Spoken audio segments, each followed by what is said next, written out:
What's up, guys? Welcome back to another episode of the No Script Podcast. And today, I just got back from Japan. By just got back, I mean like last week, but still. This is the first podcast back from Japan, and we're joined by Mr. Special Guest, Robert Gisto. Robert Francis.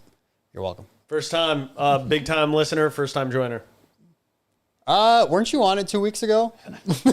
Who knows? At this point, you should just be a co-host, huh? That's right. That is right. All right, don't get mad at me, guys. I do have a little thing right here where I write down some topics. Isn't that called a script? A script? Is that a problem? Oh, is this? Well, yeah. So for those of you that don't see the no script here, never mind. Let's keep going. Yeah. What's your first topic? All right. Well, hey, Rob. Look, I started out by immediately calling you out. I'm like reading it. Hello, I just Robert. got back from Japan. How was that? How was Japan? Japan was cool. Japan was crazy. Japan is way ahead of its time. What do you mean by that? Like vending machine? I know they have a lot of vending machines, but like cars, like what makes that ahead of the time? Honestly, I feel like the way life is lived out there, everything is just, I don't want to say perfect, but everything is made to like. He's about to be moving out, yeah. No, I wouldn't live there. I definitely wouldn't live there. If you enjoy city life and you enjoy taking the train to work, and if you're going to go to a restaurant, you hop on the train, it's one stop, you go. If you enjoy that kind of lifestyle, I think that's the place to be. Picture a downtown LA, picture a San Francisco city with a clean version. Okay. Where you could walk out, put your head in a trash can, and it'll smell good. That's wild. Yeah. And so it's like a nice New York where it's like you're not going to get shot and stabbed for your wallet. 100%. So get this. We talked to some people out there, right? Yeah. Obviously, there's a language barrier. Being able to communicate while speaking no Japanese is almost impossible. Sure. So the people we had conversations with, obviously Persians that were out there, because we went to two Persian restaurants, or just American tourists. But so we talked to one of the Persian restaurant owners, and he was saying he wishes there was more that happened because there's like no crime. It kind of gets boring, like nothing happens. And he was saying you could literally leave a bag on a train, go back the next day, and you'll have more money in it than what you left. Yeah, they'll be like, wow, this guy's going through, so like he left his bag. Let's help him out, Yeah, help him out. And like just in terms of culture and everything too, like there's a lot of rules that they live by. And I don't want to say rules because it's not like government written rules, right, but it's still an honor-based society. 100%. So the other thing is like, I think making eye contact with strangers is deemed rude. So really? you won't ever feel like people are judging you. You won't ever feel like someone's just staring at you. Huh. As much as you feel like an outsider being a tourist, not speaking any of the languages there, you won't really feel like you're being judged. Right, because nobody's looking at you. No one's looking at you. You're just kind of thrown in their environment, and it's like, hey, you're welcome to Japan. Like, now, did you for the restaurants you went to that weren't, Persian or whatever, did you just chat GPT being like, please translate this for me? No, which was a terrible idea that we didn't, right? We were over there trying to talk to them. And it was really difficult for Brittany, especially not being a vegetarian and 90% of their foods being pork based. Oh yeah. Or like fish or, I mean, yeah, exactly. So we went to this one restaurant, right? And we're trying to like ask them, is there pork in this? She ordered a kimchi rice. Kimchi rice. You'd think if someone's advertising kimchi rice, it'll just be for their best interest to not put meat in it, save money. Right. Just literally put kimchi and rice together. Kimchi and rice. It comes, there's like blobs of stuff in there, and she's like, meat, and the guy's not understanding. The first time he just walks away. Yeah. Like there's no way of communicating. He literally just walks away in the middle of the conversation. Yeah. Comes back, she's like, meat, and she learned how to say meat. So she's like, is there meat in this? And the guy's like, chicken. He's like, not meat, chicken. So he said chicken, right? Now get this. My brother and I ate it. We started dying. Picture the most smoked applewood bacon you've ever had in your life. I'm talking like, dude, smoked times 20, thrown back on the grill. Mixed with bacon juice. Delicious. A little too much. But he said chicken, and it was the most porky pork we've ever felt in our lives. That's funny. He was clearly just like, chicken's meat. I don't listen. You either learn my language or get out. 100%. And like that's literally all it was, because ramen is pork based. So even if you don't get pork in the ramen, the soup is pork. I mean, when you go to sushi restaurants, they don't do all the rolls we do here. What do they do? Just the sushi with the rice on top, or the fish on top of the rice. Oh, they're like just individual pieces. One or two pieces per plate. Yeah. I mean, pricing wise, if you're staying out of touristy areas, is great. Really? We went, 5 of us. We went to one of the revolving sushi restaurants, and we ate. Like we ate, right? Obviously, my mom doesn't eat too much fish. Brittany doesn't eat fish, so they were trying like some of the veggie stuff and everything. But like me, my dad, and my brother, we ate, and after everything, obviously there's no, they don't tip there. It's rude to tip, actually. Really? It's actually rude to tip, because if you tip someone, they feel like they didn't do a good job, and you're trying to tell them, here, better luck next time, kind of thing. Weird. It's like, oh, I didn't do good enough, so he's paying me more because he feels bad for me. Huh. And so get this, after everything, after we ate, $90. For 5 people? 5 people, sushi. That's crazy. And like I eat, my dad eats, my brother eats, you know? Yeah, you're talking like 30 plates, a couple apps. Stacks of plates. It's kind of embarrassing too, because I don't really know how to use chopsticks correctly. Oh no, you were stabbing it like a I was bottle. like, I was grabbing it embarrassingly, and then there's like a guy on my right, a Japanese guy, and I was like looking out the corner of my, every time he looked away, I'd grab it with my hand and put it in my mouth. But no, so that was cool. Food was great, dude. The fish is so good. Yeah. We went to this one restaurant. We've seen this all over TikTok. You catch your own fish in the restaurant. What? And the problem is that's in a hotel, so it was very touristy and expensive. So each lobster is like $100. Oh my god! And you throw the fishing line in there. You grab a lobster. The lobster, they come put it in a thing. They're like, "How do you want it?" You're like, "With mayo, whatever." They take it to the back. You grab a fish. Like, "How do you want it?" You like pull the fish out. They take it to the back. An actual fish. Actual fish. Yeah, they're swimming in the water in the restaurant and everything. How long did it take you to catch a fish? No, they're quick. They're all like in there. They're you just know what I mean? starving. Yeah. You know how hungry they are? You don't even use bait. Oh my god! They just go for the hook. Yeah. And, that's hungry. Yeah, and we're like sashimi. So they bring the fish out with sushi after they take it to the back, and they have the fish head like in a design with the empty fish body on the plate with it. No way. Yeah, and like I guess it's raw fish, right? Like it probably doesn't take, once you have the system down, it probably doesn't take that long to clean it and do all, you know? No, I think it's 10 minutes. Yeah.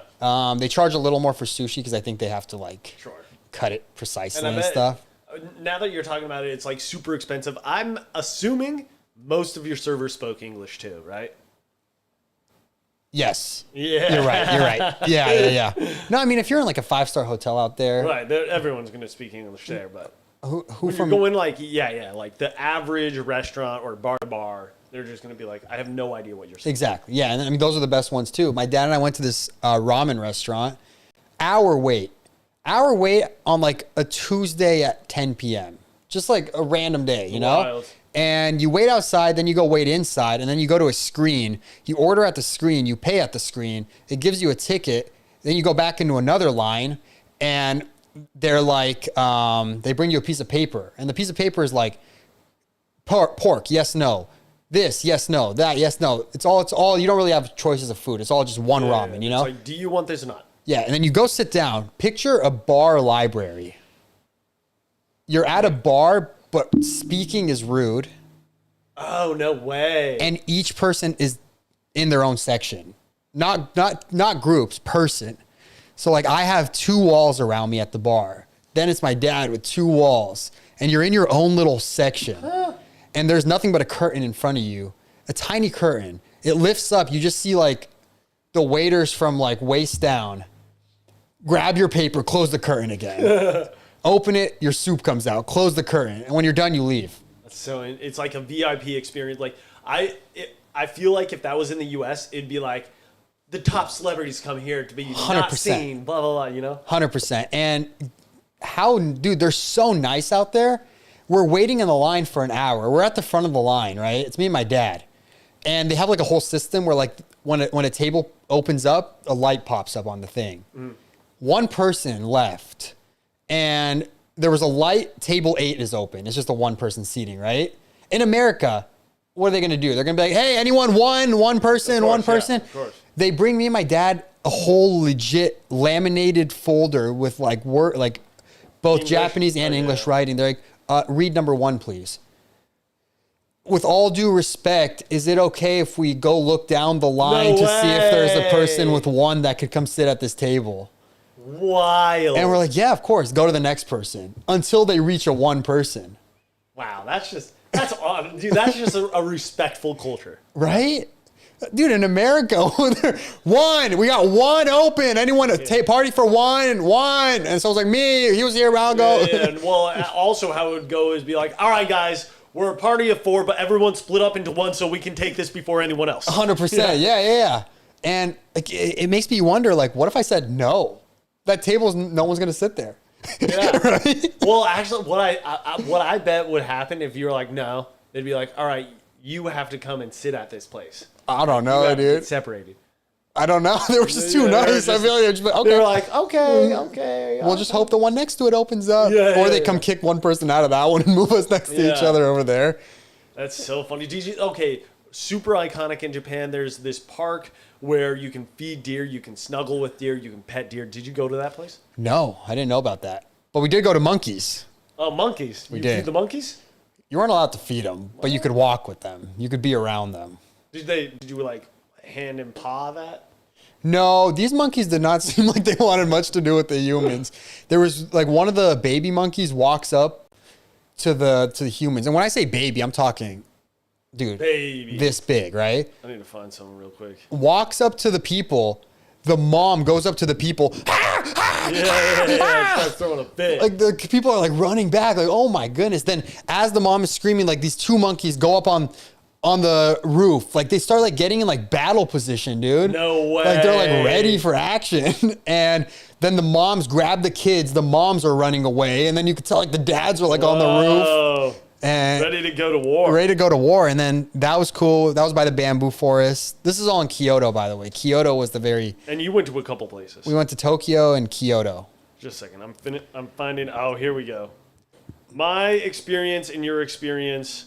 Did you go to Japan? No, I went to... so this was in Bali. It's like, no, I went to Ireland. I'm like, I went to Ireland. Oh, no. I just found monkeys. But our experiences were drastically different. I don't know if you can see that. But the monkey is right on my shoulder. They let us feed the monkeys. Oh, really? Yeah, the dudes were chilling with us. I mean, the difference between Indonesia and Japan. Yeah, is pretty big culturally. I feel like the monkeys in Indonesia are probably like how respectful the people in Japan are, and vice versa. Yeah, exactly. The Japanese monkeys want nothing to do with people. Like, listen, I do not care what you're offering. And they tell you don't look at them, don't make eye contact with them. Really? Don't crouch down to try to get their attention. Wild. Just do your thing. Now, did you ever do one of those like they have the river cruises in Japan? That's like super peaceful, beautiful. Are you just talking about like it looks like the Italian. Yes. We saw them. Those are also in Kyoto. Yeah. No, we didn't end up doing that. We did Disney Sea though. What's Disney Sea? It's like their version of, we have Disneyland and California Adventure. Yeah. They have Disneyland and Disney Sea. Okay. Disneyland on water pretty much. Because it's right on the ocean too. Oh, awesome. It was beautiful, yeah. A lot of like rides that went into the water or what? So we have like Autopia. They have Aquatopia. Okay. So like ours were like cars and theirs are like submarine boats, you know? Okay, so that's like, pretty cool. Yeah, that was fun. I think Disneyland and the monkeys were probably the highlight, and food. It was the highlight of the trip. I want to go, dude. I want to go. Yeah. Flights suck. I hate flying. But once you're there, I wish you could just teleport places. I'd be traveling every day, but. Yeah. Teleportation would be cool. I would be so. Okay, this is a pretty philosophical question.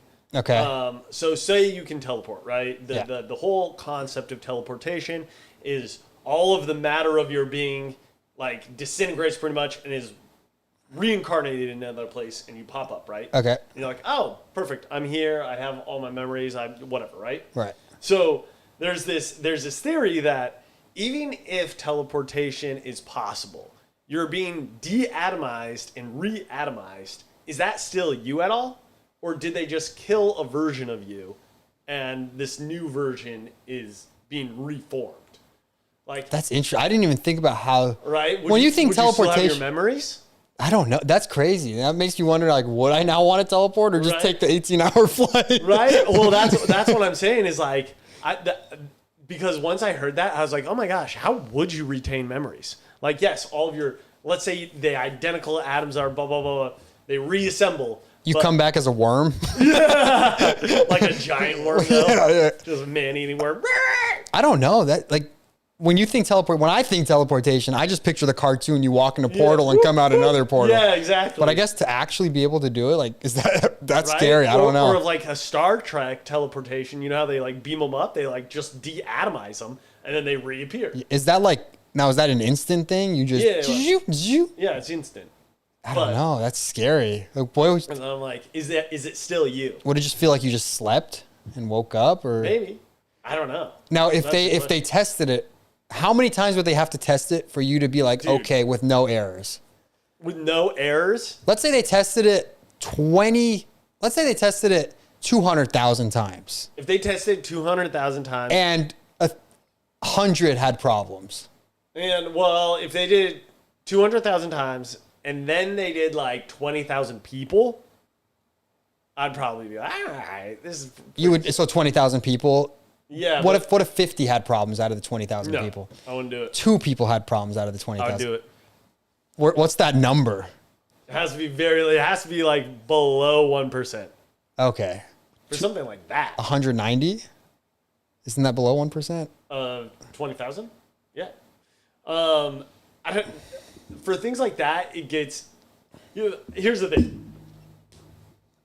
You know wingsuits? Wings, like the squirrel flying suits? Yeah, squirrel flying suits. Why would someone do that, dude? I want to do that. What? I want to do that. That might be more of a risk than teleporting. The statistics are like 30% of people are critically injured. Really? Yeah. But I would still do it. 30% of people that do that? Yeah, it's a terrible statistic. I just see videos of that on TikTok. Like everyone's doing it. Yeah, well, also a lot of people die. How do you land? I think you have a parachute. Yeah, you have a parachute. So is it like the risk of like flying into a cliff is the problem? Well, yeah. There's a lot of problems. Because you're just floating, right? Yeah, it's pretty much just floating. If there's like a hole in it, it'll get like torn out really quickly. If you go too close to things, if there's a hard wind, if there's a lot of variables, but a majority of people that die or get critically injured, they're daredevils, right? Like, to do it in the first place, you're a daredevil, but they just try to push that the next step, where I'm sure if you've seen Red Bull and all that stuff, where it's like a cliff like this, and you'll see the wingsuiter, and they're like, whew, and then it's like a tight space. I've seen that, dude. And then they fly out, right? I've seen that, yeah. Right. And that's like ideally what a lot of them do, but that's what happens is like, oh, they're safe right here, they're safe right here, they're safe right, and they're like, oh, well, if I'm safe right here, let's go right here. And then they're like, oh, let's go right here. And then they like clip an edge and they just die. That's crazy. No, dude. But what I was saying, my whole point is I would do that. But if I saw a plane statistic where it's like, hey, 5 planes, 10 planes this year have gone down from Boeing, I'm not riding a Boeing plane. Even if 100,000 planes have, been flying that year. Really? You wouldn't? No. If it was like, if 10 planes from American Airlines went down in America this year, I'd be like, I'm flying United. That's like, that's a structural flaw. I mean, the problem is like everything is pretty much Boeing though. Like there's very limited number of stuff. Well, Airbus. And what's interesting, because Boeing, we're talking about Boeing in the news, Boeing did not get a renewal, and Airbus got their contract. Interesting. So, I mean, isn't Airbus more like the bigger international ones, or is it they're the same thing. Boeing has a lot of military contracts. Airbus has a lot of international, but it's all. They just do everything. Yeah, exactly. Like, how are you gonna know? Do you really know until you're at the flight? Does it say? What? Yeah. I guess it does say on. Yeah. But doesn't it say after? If you're booking on Google, it'll tell you like how much it's spending in CO2, what plane it is, what number of plane. Oh, interesting. Yeah, it tells you now. Now here's what when we were in Japan, I was highly considering, because we flew economy, and I was highly considering getting business on the way back, because I was like, I hate flying. And I looked up, and it was for business class from Japan to LAX, one way, no stops or anything, 2,300. Which, if you think about it, like for Not business terrible. class, I mean, yeah, it's we were looking at United. It was like $6,000. damn. And this was Singapore Airlines, which is known to be one of the higher end airlines. Singapore, Emirates, these are like the high class that businesses are like business class, you know?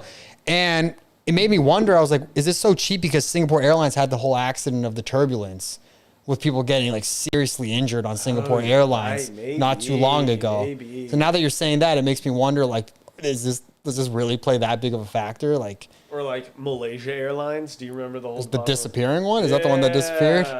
Yeah, it makes you wonder, like, is that why, like, such a high-end airline where United is $6,000 for business class, this is 2,300, like a couple days before the flight? That's crazy. Were they both one way? So One way. $6,000, and the other one was one way $2,000. Yeah.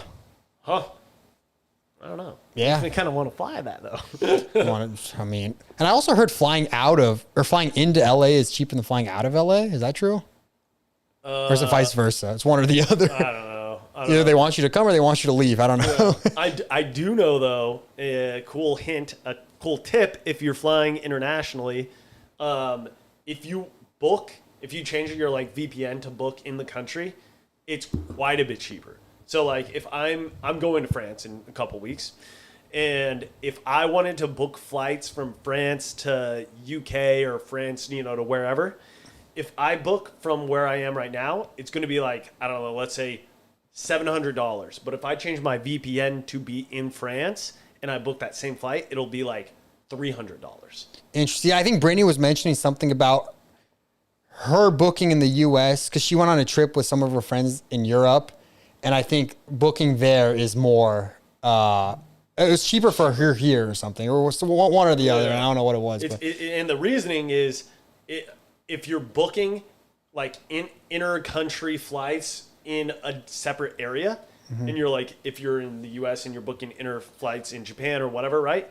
Their reasoning is they're already coming here. They're already spending that money. They will spend that extra money. Oh, okay, that makes sense. Yeah. So wait it off pretty much. Yeah. Where it's like, if I'm booking in the U.S. and I'm going to Texas or whatever, and the flight's like $700, and I go, you know what, I'm just gonna drive.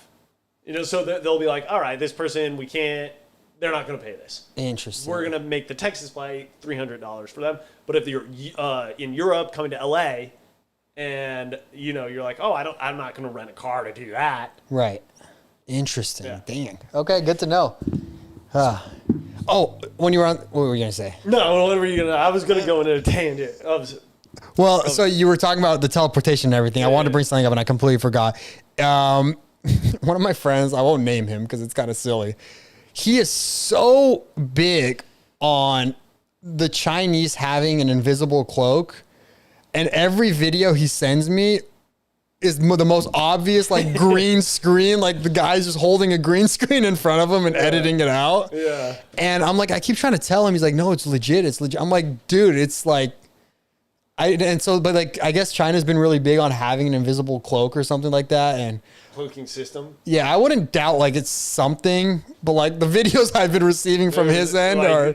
Clearly, it's like me in my room being like, I have the invisible cloak. Yeah, exactly, 100%. He's like, see, it's real. I'm like, no, that just made me less believe it.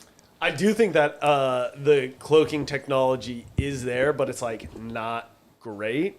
I think the U.S. definitely has it too, where it's like there's a fractal cloak. You put it over, and if you're staring dead on, it's like the person disappears. Mm-hmm. That is a thing, but also it's like if you move like 2 steps over, it'll be like, why is that blob shining? I mean, so to be fair, I know our military plane systems have invisibility.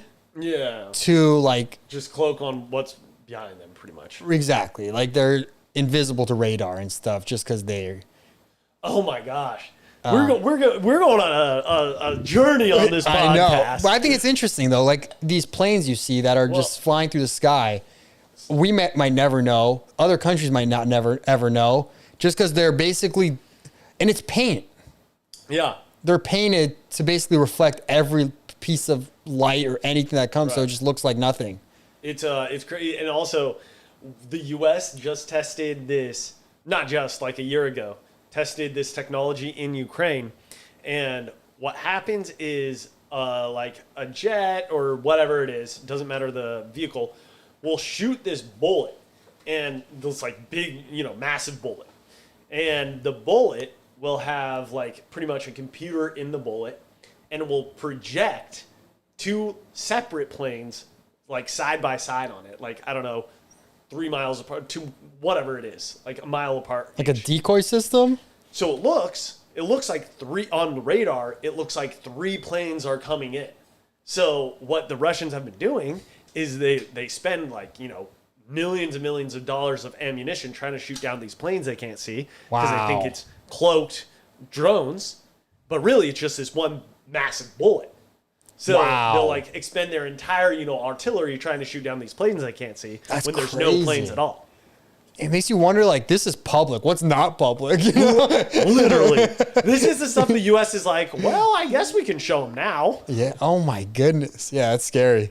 Crazy, dude. All right, we'll see what happens. All right, let's come back to reality a little bit. Yeah. What were you going to say? You were going to bring something up. I was going to bring up, like, the opportunity. Well, because, so my mentality was, we were just talking about Asia. I was going to talk about always saying yes to a job if it's within your passion. Okay. So this is a very circuitous route. But 6 years ago, when I was like first getting into LA, maybe 7 years ago, I was first getting into LA, and I was kind of like saying yes to any odd job, right? And I was on like, I don't know, Casting Network, Actors Access, something like that. And I get hit up by this company, and they're like, hey, do you want to come here? We'll pay you like $50 a day, and we'll just shoot out a bunch of shorts. This is before TikTok was. Was this Matt and Rebecca? No, this is before TikTok was in the U.S. Okay. Oh, wow. Okay. So this is when Musical.ly was Musical.ly. ByteDance had TikTok. Okay. And so I go down to like West Covina, which is very it's very popular with Chinese people that are like coming over to work in the industries, whatever, right? And we shoot for a full day, and it's just these really, really cringy TikTok videos. And I was like, what's this for? And they're like, TikTok. And I was like clock, like TikTok, weird. I was like, that's not catching on. And we just, we shoot mass content. And they're like, dude, we love you. You take direction. Oh, great. Let's keep doing this. So I keep going back to this place probably over the course of like 4 months. I go back probably 10 times. I bring some of my friends in, whatever, right? And then eventually that kind of dies off with that production company. I get brought into this other one. His name is Mr. Unicorn. And that's where I met my other Chinese influencer, Lily Farley. And we connect, whatever. I'd work with them for probably, like, I don't know, 3 months, something like that. Don't really hear from them. I connect with Lily, but fast forward to today, I get this email from this Chinese company, and they're like, hey, we love you. Please send us, like, some information, your rate. We want to put you on this, like, this show, pretty much. Like, we're going to audition you, but we want to put you on the show. And it's called IQYI or something like that, right? Okay. I don't know how, like, it's something I can't pronounce. Yeah. And so I text my friend that I met there, and I was like, dude, what is this? It's like, is this a scam? What is it? And he's like, bro, not even kidding you. This is like the Netflix Hulu equivalent in China. No way. And they're like, hey, we want to option you for 2 shows. They shoot in August, in October for like the hype of the Olympics, and then a prep for Halloween. And they're like, send us your rates. Are you going to China for this? I haven't been accepted yet, but full circling everything, that Mr. Unicorn guy I shot with, because I took the $50 job, turns out he's this massive influencer in China. He has 35 million followers on their equivalent of TikTok. He's like prolific over in their YouTube space. He shot with the NBA here. He's done like these huge, massive, high profile things. So I'm like, okay, I submit this tape where I like introduce myself, and then I'm like, the first clip is with this one of their biggest celebrities, and then it's like all of my other stuff, right? So like, I mean, I haven't booked yet. I don't know if I will book, but it was such an interesting dichotomy of like saying yes to this tiny job led to me meeting this like monster creator that I didn't even know was huge. And now you have the potential of being like the Zac Efron of China. Yeah. That's crazy. That's sick. Yeah. So hey, if you guys have an opportunity, you never know what that opportunity might take you to 10 years from now. Say yes to everything. Because Rob was about to retire. Now he's back in the game. I've gotten close numerous times. Oh, man. All right. Well, you brought up West Covina. So now I want to bring up West Covina. Yeah, hit it. Rob posted a video a few days ago, and the video was talking about, if you guys have seen those videos where it's like hidden gems of California, and then it'll show the worst possible places of California. Like DTLA. But it'll make it look nice. Compton, something like that. And one of his was West Covina. And I was going to reply to him and be like, no, West Covina is nice. Like, because I was born in West Covina. So I wasn't going to let him just demolish it like that. I was about to be like, what are you talking about? West Covina is nice. Fast forward to that night, I'm in West Covina charging my car at the Tesla supercharger. And I told you this story, but they don't know this story. This lady walks up to my car, midnight, 1 a.m., whatever it is. And there's no one else in the lot, it's just me. And I'm on my phone and I get startled. Like, imagine someone next to you, like out of nowhere. Like just knocking on your window. Pretty much. And I'm like, I roll my window down this much because I'm not rolling my window down all the way for someone. She's like, sorry, I scared you. She's very NPC robot-like almost. Sorry, I scared you. Can you please money to me? And then this is where it got weird. Yeah. She was like, my car got stolen. I work in Beverly Hills in this whatever plastic surgeon, this, that, right? And then starts crying. Like starts tearing up. She's like, I don't want to be homeless for the night. Like, I just want to stay in this hotel. Like, please, like, I just need money to stay at this hotel. My car got stolen. I'll give you more money tomorrow for it. I'll give you all my information. Like, I don't want to be homeless for the night. Now, is she well dressed? So I was so startled that when fast forward later, I was on the phone with the police. They asked me what she was wearing, and I was like stuttering because I was so scared at that point, right? Yeah. So I'm not really paying attention. But if you say like homeless person, no, I wouldn't be like, oh wow, oh man, this person's like dressed. Like, and I think a key detail to the story as well that he's told me already. You're charging your car, so you have to get out of your car to unplug my car. And also, this could be like, I mean, this could be a setup, right? Where she's like, all right, get him out of the car. And there's 3 guys behind my car. And so that's the thing. I'm looking at this mirror. I'm looking at that mirror. I'm looking at any car that might be coming in the parking lot to see like, is this like set up? And here's where it got weird. I'm like, so you need me to come over there and pay for your hotel? She's like, no, they don't accept cars. The lady told me it's only cash. And I'm like, okay, she's just asking for money. And when I told her I didn't have cash is when it got weird. She's like, oh, I know there's an ATM around the corner right here. I was like, I don't, and I literally didn't know what to say. And she's like, can you get out of the car and walk with me to the ATM? And like, dude, no. 1 a.m. walking with someone to the ATM is a setup. There's people waiting for me there, right? That's a setup. And I'm like, I'm trying to think of ways to not say no. Cause in my head, I'm like, okay, if I say no right now, someone's going to pop out and like break my window or something, you know? So I was like, okay, give me 20 minutes. Let me finish charging the car and I'll drive over to the ATM and get you money out. She's like, why do you need to charge the car? Like, do you have to charge the car? I'm like, yeah, I'm here to charge the car. She's like, can I get in there with you and wait with you? She wanted to get in the car.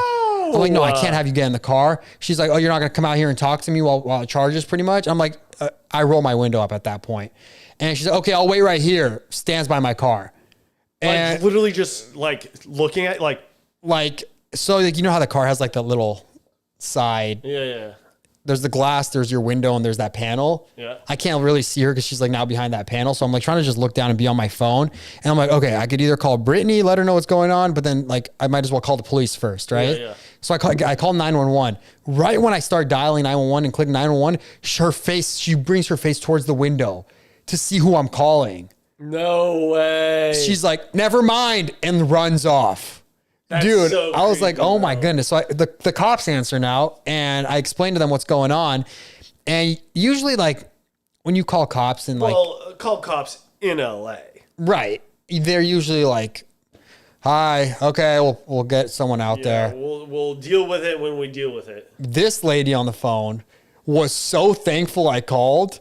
She's like, oh my, like, I know exactly what's happening. She was there last night too. We got multiple calls about her. Like, if you remember what she was wearing, if you see her again, just please call us right back right away. We're sending people out there to find her. No and like, dude, like this, she was a threat to the system out there. But that being said, and I've been thinking this before, I think Tesla needs a security system for literally, I don't care like if it breaks the charger, whether it's a button that literally shoots the charger out so you could leave. Like it's kind of a security threat to be able to charge a car at 3 a.m. and not be able to leave unless you get out and unplug the car, right? Yeah. Like there should be some sort of technology, you know? Yeah, exactly. I mean, I feel like a lot of people would abuse it. Just be like, oh, well, I'm bored. I'm done. Boop, boom. No, but it would call the cops or something. Oh, yeah. Like the security escape. Alarm starts going off, shoots the charger out, police on the phone. Yeah. Okay, that makes sense. Where it's not like a simple one little tap button, it shoots out and you're gone. Yeah. I think if they do it, they have to do it like, hey, that's a pretty good idea, Tesla, if you want to take my idea. Elon just got his severance package, so he got $58 billion. I only need one. I'll fix your whole system up. All right, so that was one story. It's my car for sure. It's having a pink and blue car is definitely a target. It tracks the all types of life. Yeah. So now yesterday, I told you this story too, but I thought this was funny too. Not funny too. The first one wasn't funny. This one's kind of funny. Yeah. We're at Ralph's. Me and Josh are shooting a video. We're at Ralph's to pick up some stuff for the video. Josh is his cameraman. You're welcome. Thank you. Oh, yeah. So Josh, my videographer, and I are at Ralph's shooting a video. Josh shoots his videography. It's the guy that shoots his videos. So you can continue. He's here a lot. Yeah. So we're at Ralph's, and as we pull into the parking lot, this lady walks up to us, and she's like, "Hey, I'm starving. Can you please get me some food?" And I love when people ask for food. I'm like, yeah, I'll get you food, right? And I'm like, yeah, let me, I'll grab you some food. And here's the line she said that gave me PTSD to the other night. She's like, can I come in with you? No way. Wait, this is after the other event happened? That was 2 days ago. This was yesterday. So, Wild. Or that was 3 days ago. This was yesterday. So 2 days apart. Wild. And she's like, can I come in with you? And I'm like, because Josh and I are, oh, your cameraman. Yeah. Josh, right, so Josh and I, we're quick. Like we have to grab some stuff and go, right? Because we're in the middle of a video. And I don't want to be rude to her, but I'm like, I'm sorry. Like we're filming a video. We just kind of got to be in and out, but I'll grab you some chicken or something from in there. Yeah. And then we park the car. She walks up to the car again. She's like, never mind. Like I'm a picky eater. And I'm like, literally the definition of you can't be a choosing beggar. Yeah, but so at first that's what I was thinking, and then she said she's diabetic, and I was like, okay, that makes sense. Legit. And I was like, okay, well, literally, I'll get you anything. Is there anything I could grab you while we're in there? Like a salad or peas or whatever. She's like, how about a Monster Energy? And I was like, wait a minute, never mind. Yeah, I'll grab you a few. I told her I'll grab her 3 of them just so she has it. Yeah, that's nice. And we go in and we're in there. I'm looking at the Monster Energy. I grabbed 3 of the regular ones. And Josh is like, hey, she's diabetic. I don't know if she should be having that much sugar. So I'm like, oh, you're right. What if she wanted the 0 sugar ones, right? Oh, yeah. So I grabbed her 3 of the 0 sugar ones as well. So I have 6 total. Cool. Mind you, I spent more on energy drinks for her than I did on the video when I was in there. But I felt like I could do something for her, you know? And I didn't really think about much. I didn't think much of it. You know, I was like, she's probably just going to drink half of one, whatever. I don't know. Right. We check out, we go out there. Dude, when we pull it out, she grabs one of them without even looking at it. As I'm about to explain to her what we got, opens it and starts chugging. She's like, thank you. I was so thirsty. Oh, I was like, hold on. Just keep in mind that some of them are 0 sugar. Some of them are sugar. She's like, they're all good. Yeah. And I was like, oh my goodness. Like, dude, the way she was drinking one, I'm concerned that She just chugged it like back to back to back. All 6 of them. And Josh and I leave, and then she walks in and buys a pack of cigarettes. And I'm like, oh my goodness. Like, I feel so bad now. She's like, I'm going to need this now that my blood sugar levels are spiking. I was like, oh my God, I feel bad. Like, I should have just gotten the chicken. But yeah, that's my story. That's wild. But it has to be a car thing. Now, do you think she actually has diabetes? Are you saying I got set up again and just That's what I'm robbed? I think she's chugging Monster. Yeah. What a life. Wow. What a queen. Chugging Monster, smoking cigs. I mean, dude, I'm telling you, like, having a bright pink and blue car, I feel like people just want to migrate, flock to it. Yeah, and that makes me wonder, like, dude, these celebrities, it makes sense why some of them have security. Oh, yeah. Because imagine, like, not only having people come up to you because of your car, but also being, like, an A-list celebrity. Like, know who you are. Yeah, and it's like... Crazy. It's crazy that Monster brought it all. By the way, today's sponsor. No, it's not. No, don't drink energy drinks. No. You're like, I am not getting paid. Yeah. Any thoughts on Josh, the videographer? Josh, my boy. Did I have, I had one last thing I wanted to talk about, which I found pretty funny. So I don't know how it works for everyone else, but like California, if you're on HMO plan, it's really complicated. You need to get a referral from your doctor to get tested. And then the testing site has to confirm with your doctor, or it's a whole process to get anything done. And earlier this month, I got onto a test pilot that's filming at the end of this month. So in other words, you need blood work done. Well, right. So I need a psych eval. I need blood work. And I'm like, oh my gosh, this is going to take literally, the producers are now going to have to coordinate with my main doctor. My main doctor is going to have to get the recommendation from them and then send that recommendation to a person to test my blood. And then you got to make an appointment and then you got to find time to literally, I was like, this is going to take a month on itself. Right. So I get a call today and it's not even the producers, it's the blood work people, like the hospital I'd be going to. And they're like, hey, we're going to be doing the blood work for the show. Do you have time next week? And I was like, yeah, I have time next week, blah, blah, blah. Do you need my doctor's info? And they're like, no.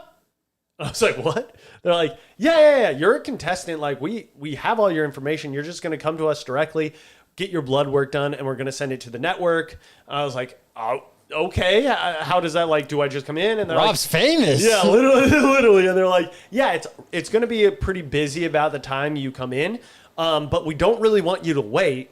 So just call me personally when you get there, and we're just going to get you ahead of everyone else. That might be one of the worst things is waiting for blood work, waiting for anything doctor related in that waiting room, dude. They're like, hey, you can't be 15 minutes late. By the way, we're going to see you in an hour and 30. Yeah. Like literally, you have to go there, fill out a piece of paper. You get called. I mean, the worst sometimes is even after getting called in. Oh, yeah. And then you got to wait even longer.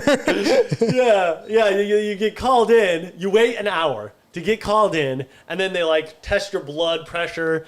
And they're like, okay, the doctor will be with you quickly. And then I actually made a video about this, how like 50 nurses come in before the actual doctor. Yeah. And you're like, all right, I'm just chilling here now. One checks your temperature. One checks your blood pressure. Yeah, exactly. One just walks in and lets you know your doctor's coming. Yeah. One goes in. You think it's the doctor. They open up their pamphlet and they're like, oh, so you're here for this, this, and this, and this. And you're like, yeah. And they're like, great. Do you have any allergies? When the last time? And you're like, oh, yes. Please, let me tell you about these symptoms. They're like, not yet. The doctor will take everything. And then another one comes in and is scheduling you for next year. Yeah. And you're like, dude, let me finish today. Yeah. No, that's great. You live that successful, rich life. All your stories have to do with you bragging about your situation. What's going on, Rob? Bro, I ain't even bragging. You're going on Netflix in China. You get to cut the line at doctors' offices. You might as well just do this next thing I'm about to talk about, which is the 3.5 year cruise. What? 3.5 year cruise. You're just living on a boat for 3.5 years? Pretty much, like. That sounds terrible. And here I have the statistics of how much it costs and everything about it. Endless cruise that lasts 3.5 years sets sail to tour the world. No. And listen to this. Are you saying no to even doing it for free? Yeah, for free. Now listen to this. $95,000 price tag and an additional monthly fee ranging from $1,750 to $4,000 a person. That's ridiculous. So not only do you pay almost $100,000 up front, but every month you pay like $4,000, let's say. You're paying more than LA rent pretty much. Why? It visits 425 ports, like this, that. That's crazy. 3.5 years? That's crazy. We went on a 5-day cruise and it was fun. 5 days. Okay, well, also maybe pull up the room size of those. No, dude, look. Is it like just a normal cruise room? You guys will see this. We'll have this up on the screen. Oh, wait, Armand, can you just pull it up? Airdrop it?